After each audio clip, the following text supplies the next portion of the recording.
Site Global, the company developing the Amila Falls Hydro project, today said it has used up $16 million and spent its energies over the past 6 years, and not for nothing. It wants the project to go ahead, and today painted an almost dead picture if financing is not locked in by the end of the year.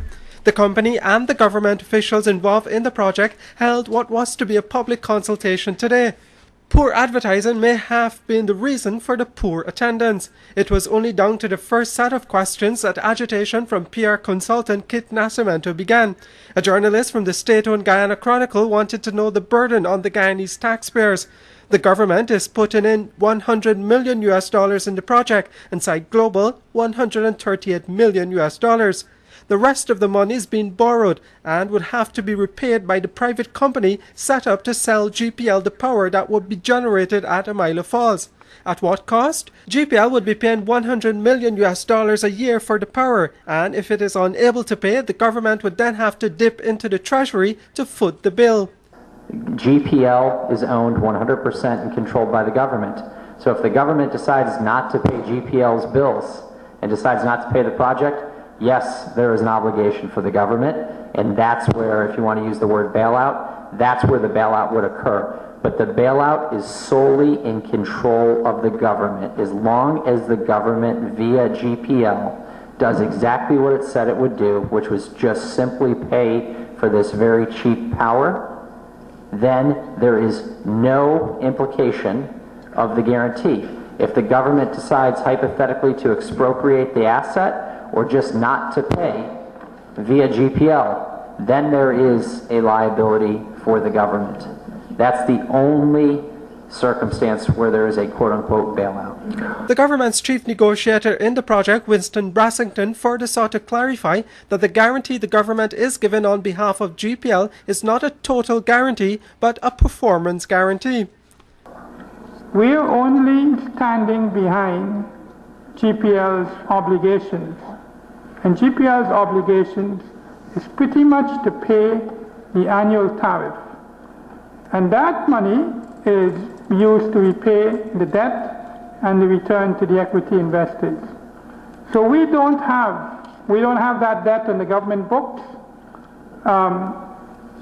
The government is only at risk if GPL doesn't pay what it's supposed to pay. The government is seeking parliamentary approval to allow the government to guarantee borrowing by GPL of up to $750 million. The opposition says it has no time for that, and contrary to what the government and now Site Global is saying, the opposition, at least the AFC, has said that the IDB never said that this measure is needed to be cleared in the House for the project to go through. Further, activist Janet Bulkin questioned why there was no green paper on the project before the National Assembly, and why also there was no widespread public consultations on the project as could be expected for projects of this magnitude. The government said the project was still in negotiation.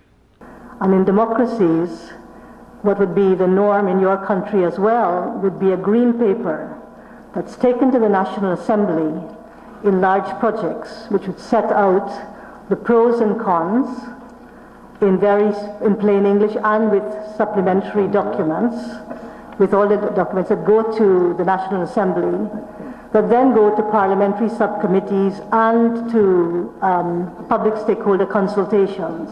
I would say that we have had dialogue with the opposition for the last 18 months to try to impart to them all of the information that they would need in order to properly assess this project.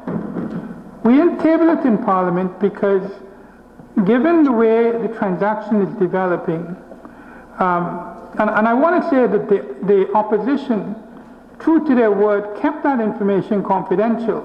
It's only recently I've seen some of it in the media. But during this entire 18-month period, what we give them, the copies of our presentations, they kept confidential.